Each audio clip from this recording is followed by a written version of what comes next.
क्या Iran Israel का ये युद्ध सिर्फ दो देशों का संघर्ष है या फिर दुनिया तीसरे विश्व युद्ध की ओर बढ़ रही है?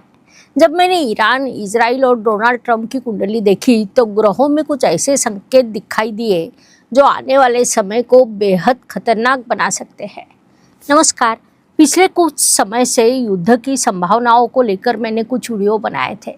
हमेशा की तरह वे भविष्यवाणियां सच साबित होती दिखाई दे रही है।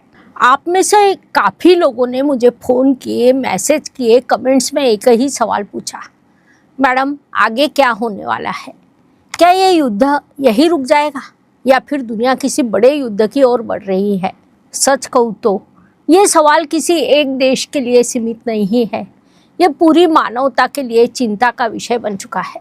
आज के इस वीडियो में हम ज्योतिष शास्त्र की दृष्टि से इस युद्ध की स्थिति को समझने की कोशिश करेंगे। इसके लिए मैंने 3 महत्वपूर्ण कुंडलियों का अध्ययन किया है। ईरान देश की कुंडली, इजराइल की कुंडली और अमेरिका के राष्ट्रपति डोनाल्ड ट्रंप की व्यक्तिगत कुंडली।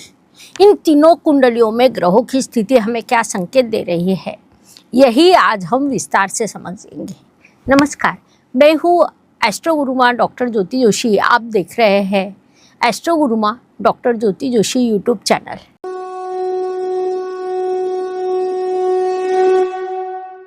आज हम दुनिया की नज़र जिस विषय पर टिकी हुई है उसी पर चर्चा करने वाले हैं। लेकिन वीडियो शुरू करने से पहले एक छोटी सी विनती, अगर आप इस चैनल पर नए हैं और अभी तक सब्सक्राइब और लाइक नहीं किया है तो अभी कर दीजिए, ताकि आपको ऐसे ही अध्ययन पूर्ण वीडियो समय समय पर मिलते रहे। आइए विषय की शुरुआत करते हैं। सबसे पहले बात करते हैं ईरान की कुंडली की। ईरान की कुंडली सिंह लग्न की है। सबसे महत्वपूर्ण बात है कि लग्न में ही राहु और शनि की युति बनी हुई है।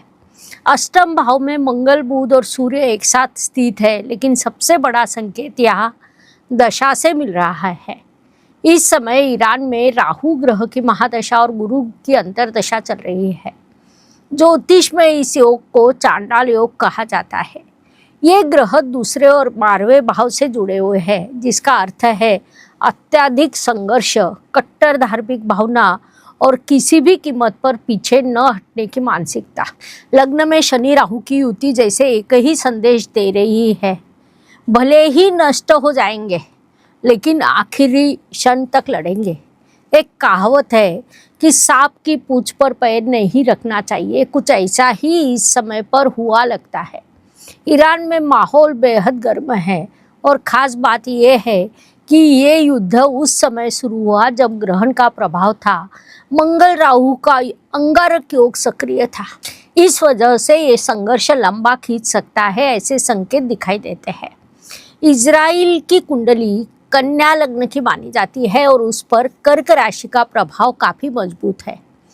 इस वजह से ये राष्ट्र कई बार भावनात्मक आधार पर निर्णय लेता है। में सिंह राशि का मंगल स्थित है। मंगल यहाँ स्पष्ट रूप से संकेत देता है सीधा हमला, तेज प्रतिक्रिया और आक्रामक रणनीति। सबसे दिलचस्प बात है कि ईरान और इजराइल दोनों की कुंडली में राहु और गुरु अत्यंत प्रभावशाली है।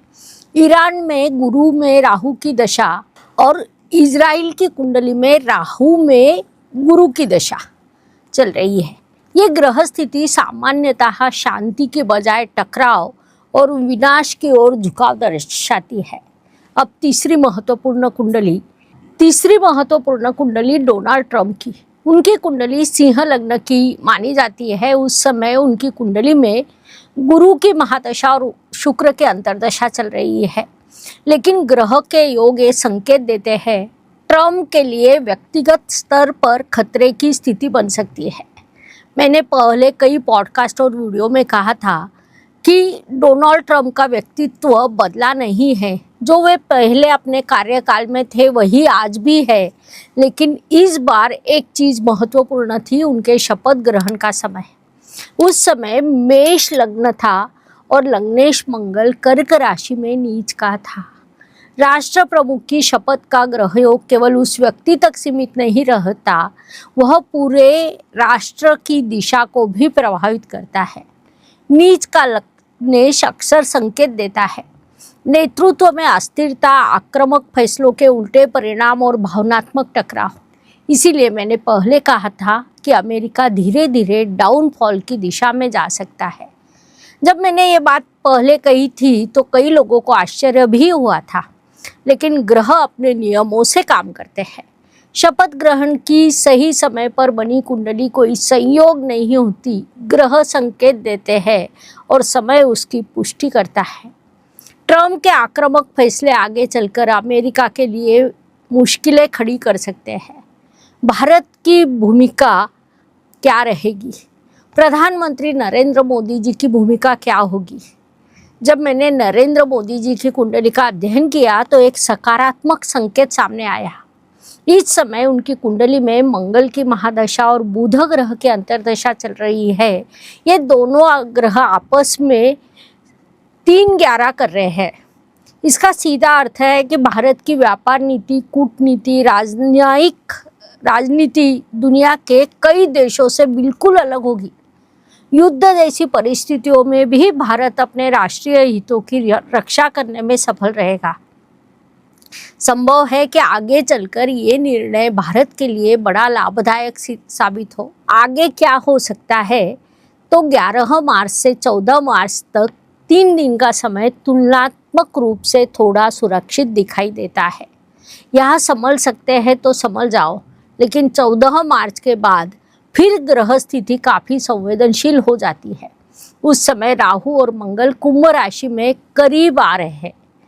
ये योग संकेत देता है हम हवाई हमले, तकनीक दुर्घटनाएं, बड़े हादसे, अचानक 2026 में ग्रहों का गोचर लगातार राजनीतिक समीकरण बदल सकते हैं। शनि, गुरु, राहु के गोचर गलत दिशा से जा रहे हैं। संक्षेप में कहा जाए तो आग बंद कर लेने से समस्या टलती नहीं है। दुनिया इस समय एक अग्नि परीक्षा से गुजर रही है। ज्योतिष शास्त्र कहता है समय किसी के लिए नहीं रुकता, लेकिन सही समय पर लिया गया सही निर्णय परिस्थितियां बदल सकता है। भारत के लिए ये समय चुनौती का भी है और अवसर का भी है। कुछ आंतरिक संघर्ष हो सकते हैं, लेकिन हमें विश्वास है कि भारत इस दौर से भी मजबूती के साथ बाहर निकलेगा। अगर आपको ये विश्लेषण उपयोगी लगा हो तो कमेंट में राय लिखें। ज्योतिषीय मार्गदर्शन के लिए चैनल को सब्सक्राइब, लाइक और शेयर करना न भूलें। धन्यवाद। शुभम भवतु। ज्योतिष का अध्ययन तथा शास्त्र की शास्त्रीय तरीके से पढ़ाई करने के लिए मेरी 2 किताबें प्रकाशित हो चुकी है, उनका अवश्य लाभ लीजिए। Please like, share and subscribe the channel.